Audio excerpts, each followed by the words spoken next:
Hello everyone, my name is Roy. I'm the CEO and co-founder of Emerge Group, and I'll be the moderator for this panel today. Before I continue, I would love to have my fellow panelists to kind of do a quick introduction of themselves.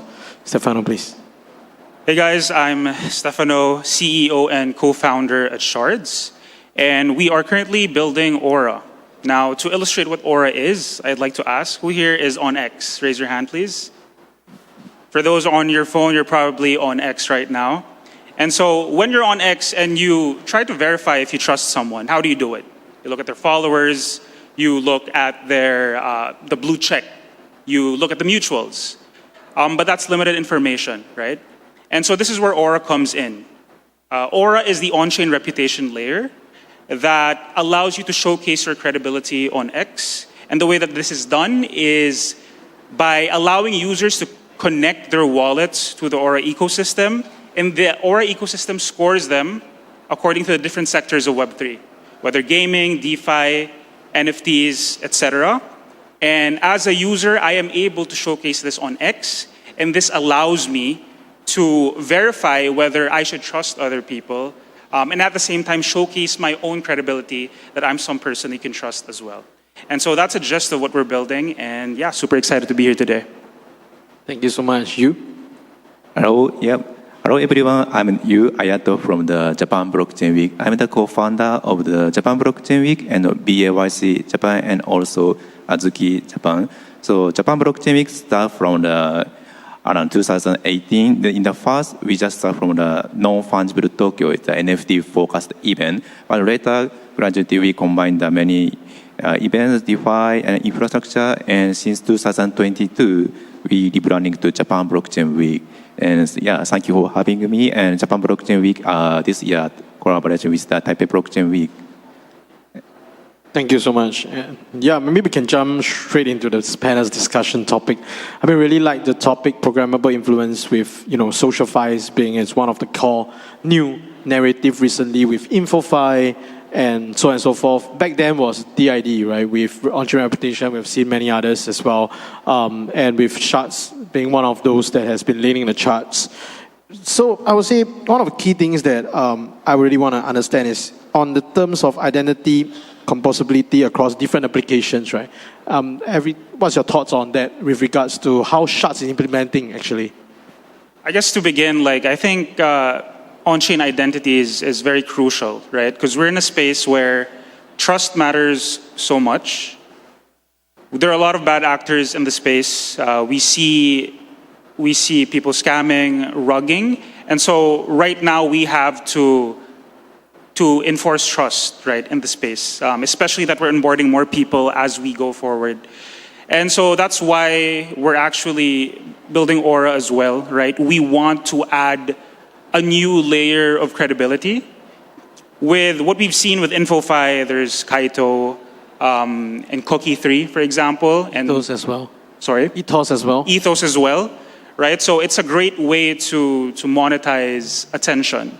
But the consequences of this new meta is that we've seen AI slop. We've seen a lack of authenticity in the posts that we see on X. And so we need a new layer to verify, do I listen to this person, right? Does this person actually back what they say, what they shill, with the on-chain transactions or the contributions they've actually made? Because right now, as a content creator, I could shill a token, talk about a certain token, but I probably am not holding any of it. And I think that's there's a lack of alignment in there. And so we want to ensure that everyone is as authentic as possible when they shill, which is not the case currently, right? And that's where Shards comes in with what we're building with Aura. Yeah, we want to make sure that when you shill something, when you talk about something, you actually have skin in the game when promoting it. Got it. What about your thoughts, you? Yeah, so from we are the event organization side, we trying to make it's people's local activity to how to make it to on-chain proof. For example, we make For example, we start proving the NFT ticket like this event since more early days, and also recently we are trying to collaboration with the POAP, and people can mint the NFT only in the specific GPS location. So, for example, like the more and more AI will making the fake account, and it is more and more important. It's true. This account is truly owned by the human. So, for example, we are thinking like, for example, Japan Blockchain Week attending NFT since from the 2018, 2019, 2022. This kind of the historical layer is very important. And for example, AI can make the very fake account, but it's impossible to make the fake NFT, especially in the early days. So we are thinking to make more IRL event, in-person events to on-chain activity. So I think personally for me, my thoughts on that is that it kind of turns into an arm race. Right? So where who's going to be the source of truth for everyone to kind of determine, as Ethos has his own source of truth, Shards as well, with Carve everyone's trying to do that. And in terms of that, it's kind of dilute their sort of attention, and who's going to be their sort of unification, source of truth in that point of view, right? With most of them having that, very various different ways for them to kind of determine on-chain reputation, and I think that is kind of be pretty tough for most of them to consolidate. And everyone mentioned that Web3, is always a collaborative side of things, but everyone do have their own concern, right? When it comes to sharing of information on their particular users, and in Web3 themselves, most of them feel that they prefer to be dogs instead. They prefer to be undoxed instead of being dogs itself. So how do you really try to counter that, right? Especially you are leading in the forefront of this particular on-chain reputation project. Yeah, no, I agree. I think we want to be as collaborative as possible, but generally things can get pretty divided. With what we're building, for example, with Aura and this type of reputation layer, I think it complements what Ethos, Kaito, and Cookie 3 are doing. So I think Ethos is more focused on reputation based on peer reviews. Kaito and Cookie 3 are more of the attention. It's more of attention-fi, right? And so Aura then complements that. You consolidate that as well? We don't take that into consideration because these are, to me, different things. So Aura focuses mainly on everything on-chain. Something that you can't fake, something that you can't change, you can't manufacture. Unlike, for example, what you post on X, what you post on X, generally speaking, right? That you can use AI, you can say that you show this, but Aura then shows that you're actually backing what you say.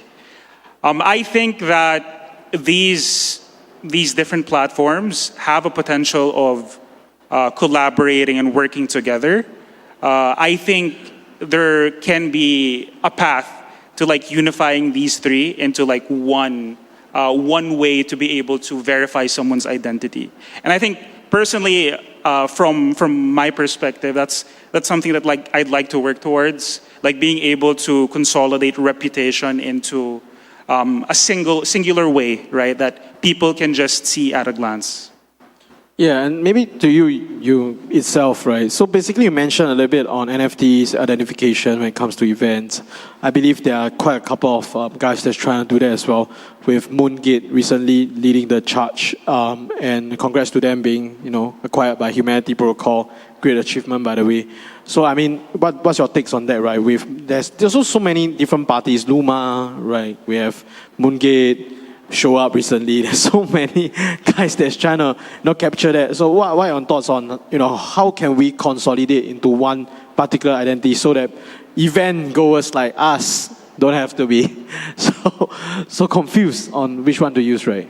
Yes, actually there is many lessons. For example, last year, especially recently, every crypto people using the only Luma. But for example, last year we tried to chasing the new platform, but the new platform, everyone register but don't come. There is no real user, only fake users. So from this lesson, we understand, okay, let's do the Luma. Especially this year, we only focus on Luma. But for example, yeah, a couple of years ago, there was many choices. There was many possibility. Moongate was, we also tried Moongate, tried another like the PTX, and yeah, also like the Eventbrite. It's many platform, but yeah, in the end, we saw. Of course, we want to do more like the decentralized platform. Like if there is something like good decentralized ticketing platform, we want to use, but I think it's the same problem with like SocialFi, because now there is the many decentralized SNS platform like the Forecaster, there's a Lens, but many people are still using the X and focus on using the X is very important. Same like the event for we want to use, but now for the time being we need to focus on the Luma. I have a question. So I'm not sure if you guys know if there are any types of integrations that Luma, Eventbrite, Moongate has done with proof of activity. Is that something that they've done before, or? I think they have tried to implement POAP before, proof of attendance, but to be fair, nobody really cares. Yeah. Right? I mean, nobody really cares. I mean, I do consolidate. Let's say there's a few. Moongate did try that. Hence the whole reason, rationale behind NFTs itself. And even, the most recent one, back then, Conviction, which happens in Ho Chi Minh, they have their own sort of minting of their tickets, there's sort of proof of attendance or proof of, buying of their tickets or whatever, right? But the main thing is, why would people want to consolidate that, right? As in, what do they get out of it? I think that will be one of the core reasoning. And fancy that you mentioned about, decentralization of participation or event ticketing platform, which kind of brings me to the next question that I want to understand. When it comes to decentralization, who should be the main source of, I would say, surveillance or proving, right? Because it's decentralized, right? There isn't that centralized platform. And if not, what's the purpose of that, right? For example, what is trust scoring without surveillance? What's the main purpose of trust scoring without surveillance of that? Then my personal thoughts on that before we go on to that question will be, if we were to really do decentralized, there's the whole incentives come to play as the whole proof of stake, or I would say for the miners, right? There's the reason for them to start mining and verifying on the blockchain because there's that incentives, right? But with that sort of on-chain reputation itself, what's the incentives on that? If it's just purely token per place, then at the end of the day, who's going to be providing that sort of value to increase their token price so that miners are going to be surveilling, if you want to call it. So what's your thoughts on that? I'd like to attack on the last thing that you said, like how is rewards distributed, well, from our perspective, right? So with Aura, the way that we're doing rewards, it's not just limited to tokens. So the thing is, since we're already tracking on-chain reputation, tracking scoring for each user, how they perform, what their on-chain bias is, this then allows us to track as well who's more leaning towards NFTs or gaming, DeFi, all of that. So for projects that work with us, they can subsidize rewards and hyper-target these specific users according to their on-chain activity. And the current problem with giving rewards right now is that it attracts short-term incentivized people, right? So people come in, they get the rewards, they leave, right? And so what we wanted to shift is we wanted to get or bridge the right users to the right projects by giving access to the projects, the right users based on their on-chain activity. Now this increases the likelihood of someone retaining in that ecosystem for a longer term. Now, the rewards then are not limited to tokens, right? It could be access, it could be whitelists, it could be a bonus when someone signs up into an ecosystem for a SEX. It could be, like a referral bonus, whatever it is, right? So then this removes the cap on what type of rewards you can give to these users. Now, going back to your question on surveillance, that's a pretty tough one, right? Because with on-chain reputation, like there are many contributors that contribute to your reputation. Like for example, we look at different sectors of Web3, and for each domain, someone should be the surveyor for that. So honestly, I don't have an answer for you. It's still pretty tough, but I think there has to be, the person who surveys should be, or the entity that surveys should be limited to their domain. I don't think there can be anyone who can do surveillance as a whole for on-chain reputation. Yeah, personally, I don't have an answer to that. Hence the reason why I'm asking as well when it comes to surveillance, because if everyone is talking about on-chain reputation, proof of attendance of the events, who is that sort of source of truth? That sort of Tough, man. governing body to say, this is the one that we're going to do. Which actually kind of my thoughts on that is, it's like what I mentioned, the reason why is there's an arms race, right? It's kind of similar to Web 2 that we have seen. Let's talk about, identity, talk about, data of personnel. Google, Alphabet is leading the charge, right? And the reason for that is always about that sort of who's going to be lasting the longest, right? That's why the arm race, right? Who's going to capture the most amount of users, get the most amount of product market fit, last the longest, and start absorbing other people into the mix. That's where you can see that there will be a lot of more, I would say, dominant, players, or the go-to players that are saying that, this is the way, and everyone kind of follows suit, right? And we have seen that a lot of them have been trying to, I would say, grow out of it in Web3 itself. We have seen exchanges absorbing other exchanges. I would say gaming project absorbing other gaming projects as the de facto platform of choice, right? And like even questing platforms, right? The Web2 questing platforms like Playful recently absorbed an alliance and so on and so forth. We can see that as we go along and progresses. And I think probably in the near future, that might be the case as well. Hopefully Shards will be the leading protocol. Please absorb some of the rest, pump my bags. We invested into Shards, but yeah. Yes. Yeah, right, man. So, which thinks the next few questions about that is about, first and foremost, content authenticity. Because you mentioned about, Kaito, Cookie Tree, InfoFi. So, with content creation, modification, distribution all recorded on-chain, how do you think this balance transparency versus content creators' privacy? This is for me. For everyone. You want to go ahead first? Okay, regarding content creation and on-chain identity, for example, in Japan, nowadays because there's a couple content creator who is getting the nice profits and working only for social file or derivative artwork. So legally they are anonymous. They don't know. No one knows who is their legal name, their address, but they are working through the networking. So this is increasing, but also the problem is, for example, like there's many fake accounts. Also, the important thing is nowadays, crypto people becoming more and more smart, so they are understanding their wallet is, when they are becoming famous on the social network, everyone watching their wallet address and wallet tracing. Also, nowadays there is many good AI tool which is chasing their AI activity. For example, if they are like the DeFi trader or something, everyone say, okay, please show your real wallet account and prove you are the real good trader or this kind of thing. But people always separating the address. For example, me, I'm now holding the BAYC, so everyone watching my wallet address and which NFT I buy or selling. So it's very transparent. So of course I separate my ENS-related address and my personal address, my DeFi address. So every user is becoming more merged identity. So I think it's more and more difficult to connect which wallet is exactly related with this person or not. And yeah, so regarding for your question, so it is more and more easier to get into like the anonymous, but becoming more at the same becoming more difficult to prove which address is related to which person. Yeah, from my perspective, like I guess this is why we're also building Aura, right?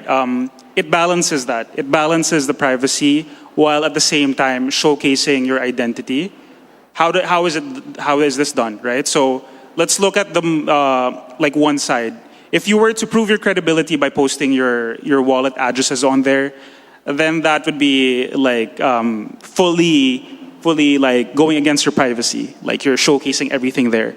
And so that's why we have Aura as a layer, is so that you can choose what you want to showcase. So for example, when we look at the scores, If you want to just score your AI side, NFTs, gaming, tokens, etc., it's just a score, right? It doesn't really tell you much, but at the same time, it achieves the goal of showing that, hey, I'm credible in this aspect, I'm credible in this department, maybe not this, while at the same time putting your information, your transactions behind the curtain. At the same time, on Aura, you can, for example, mint certain on-chain contributions, certain on-chain milestones. If you have $100,000 of trading volume on Ethereum and all that, you can choose what you want to show. So if you don't want to show it, then you don't have to. So basically, that's what we're trying to balance here, is that I want to tell my story without actually showing you my information. And I think we achieve that very well. That's great news to know that. Personally, I'm going to say something that, as much as I'm a huge advocate, believer of on-chain reputation, socialify, but personally, I feel there's one key problem. It's going to play the devil advocate here, that it's going to make it tough, or reason why the naysayers are going to say that social on-chain reputation is not going to work out, right? Is that people have multiple wallets, right? Can you repeat that? People have multiple wallets. And the whole reason most of the good traders are saying that they can trade is because they get insider information through the other wallets that they have played, right? And they're just going to showcase the wins, right? Nobody's going to tell you the loss. And most of the top traders, not going to say names, but you guys should really follow them on Twitter. They're just going to announce the wins, right? Rarely, most of them announce the loss itself. Even if you are most of the FNF, alpha groups that you're in, just going to say the same stuff, which is going to be, I would say, one of the main core concern on why on-chain reputation is going to be tough, because there's no enforcing bodies to say that you got to declare all your wallets, right? And I'm just not even talking about the other chains, right? Let's talk about just EVM. I have multiple wallets, right? Yeah. On just EVE itself, like, there's no way for them to track, and there's no incentive for them to be honest about it, and there's no governing bodies to kind of do it. We have seen a lot of regulation in place, but that's just mainly on centralized exchanges. There's no way for them to regulate DEXs, no way for them to regulate co-wallets. Even hot wallets are tough for the regulators to go and come into play, which then again go into two. Most people want it to be on-chain reputation, right, on the up and transparent, but at the same time, which cause topic of the day will be privacy, right? They also want to have privacy, they don't want that get text. There isn't the best of both worlds out there. So I do feel that, you guys are leading the charge. It's a tough and tight space to maneuver when it comes to that. But at the end of the day, don't hate the player, hate the game, right? No, I 100% agree. I mean, it's a tough balance, right? Because there's transparency on one end, and then there's privacy on the other end. And again, everything's decentralized. So who is to say that you're supposed to do this and that? But I think it's definitely better than nothing, right? As opposed to like not having anything to be able to prove your credibility. As opposed to maybe you can choose what to show, but at least you're showing something. There's a way for you to show that, hey, I'm an expert, or I have dabbled in this domain more than others. I think there's still some value to that. But yeah, at the end of the day, it's not a perfect system, I would say. Yeah, I feel whenever people come out with a project that is good. Oh, sorry. Maybe it's a very stupid question, but I have the one question for Stefano. So, yeah.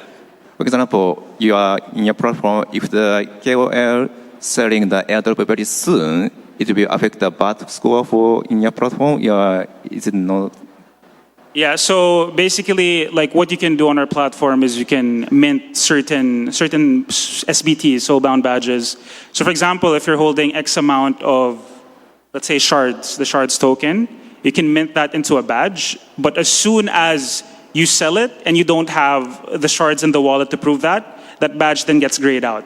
Oh my God. Yeah. So because when we talking about the social file on-chain reputation, it's always linking with how they are selling the TGE and how they are holder or not. So yeah, that's why I have curiosity. Yeah. I think it's very important that people actually see, did this person sell their airdrop? And I think that's what our platform does so well. On-chain shaming leaderboard. Yeah. Exactly. But I think really in terms of, I would say, accountability for QL, since you mentioned about it, I would say there should be that sort of on-chain reputation for sure, right? Because most of the KOLs are dumping on their followers. Yep. And I believe that most of them are continuing going to do so if there isn't that sort of governance or that sort of public records to show that, these guys are just like dumping on you, right? You can see that there has been a case for a lot of the senators, right, in the US when it comes to stocks, right? There's a way for us to kind of track it, and there's sort of accountability involved. But I think within Web3, there isn't really any sort of, I would say, accountability when it comes to that sort of stuff, right? Even though they show that this is their public wallet, but most of them have their own side wallets that they're dumping on their followers that nobody's knowing. And it's kind of obvious, right? Because you look at the wallets and you look at the launchpad, everything's on chain, like what you mentioned. Everything's on chain. Someone is dumping, right? So who is it gonna be the one? Yeah, so definitely not all the snipers that's gonna get all of the allocations, in my personal opinion. But when it comes to programmable influence, I feel that it's really an interesting topic that goes far more than just InfoFi, right? Because we've seen that attention economy is definitely something within Web3. But I think it's the definition of how we determine that sort of influence is important. It can be that sort of advice. It can be that sort of, I would say, data statistics that media companies are doing that I personally feel those research companies like Delphi Digital and stuff like this is not getting enough, I would say, recognition, because they don't get any benefits out of this, right? Or even Nansen, right? Arkham Analytics, they really provide that sort of programmable influence as well. If you feel it that way as well, I don't know what's your thoughts, but personally, I feel there should be much more tooling infrastructures that's supporting the entire, I would say, influence or InfoFi or attention fi, whichever we want to call that meta right now. Sorry, what was the I just want to point understand your thoughts on, do you think there should be much more tooling focus or infrastructure focus as compared to just pure economy, internet capital market, creator capital market, whatever the hell people are talking about right now, that just trying to monetize on that, right? Yeah, no, definitely. I think with these tools that we're building right now, I think it's a much... Like, while it's not perfect, we're getting closer with gating. Like, as you mentioned earlier, with KOLs dumping, it's a very big issue. And again, I think it's more about building trust or rebuilding trust. So I think definitely more tools would be very helpful in verifying whether I should listen or I should trust this person. I would like to see more tools that then measure accurately how much this person provides value in their domain, right? Whether it's through educational content, whether it's through giving up-to-date news. I don't know what that tool looks like, but if there was a way to measure value, I think that would be very, very important and would transform the space as well. Because currently what we have is, okay, attention. Like Kaito Cookie 3 is, how effective am I at gathering all this attention from CT? With ours, it's okay, how effective am I at showcasing a person's identity? But I think the missing piece is, where is that tool that shows how much this value or how much this user provides value in terms of education or information to their user base, to their audience? I think that would be the next thing that I'd like to see. What's your thought on this, you? Yeah, it's a very good point because, for example, like the event, sometimes it depends on the collaborating with the many contributors. I think probably same like the Taipei Blockchain Week, the event is not possible only by the specific people. There's many contributors, but the many contributors is a bit difficult to get attention, but we need to, somehow just correlate and distribute on this value, because also like the KOL, especially in Japan now, KOL becoming more community, like not only the single person, but the single KOL plus communities. And so, it's important to these contributors, how to calculate these contributors' value is very important. Yeah, I guess just what he said, right? Like, speaking on attention, attention is like it's very important, right? But how valuable is the KOL or the person in terms of taking or making the most out of attention and giving value? I think that's really missing. Right now, we're talking about attention only just because of monetization, right? More attention you capture, there's more money. But how do you make the most out of it and actually give value and help other people by like informing them or educating them. Yeah. Yeah, I think also if there is something like something like squarizing the real buying power, it's very important for the project side because there's many KOL who just marketing, just selling, but for the project side, the buying power is more and more important to the Twitter followers. Yeah. Because that also is a determinant of like how long-term a user would be. Like, is that attention just attracting short-term users or long-term valuable users for the projects or for the business?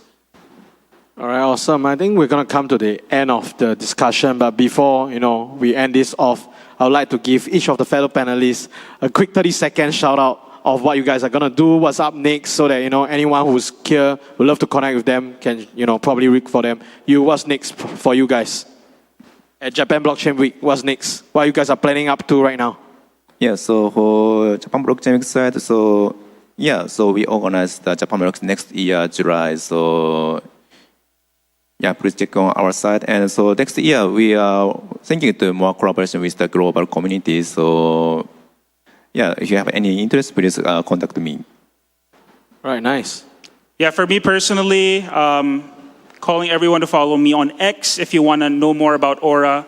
We're launching it well, it's already launched, but new updates coming soon in a couple weeks. So follow me at De Silva, Stefano, just my name inverted. Also, I have a podcast called Can't Fake It, where I talk to people I like, travel all over the world, and interview them.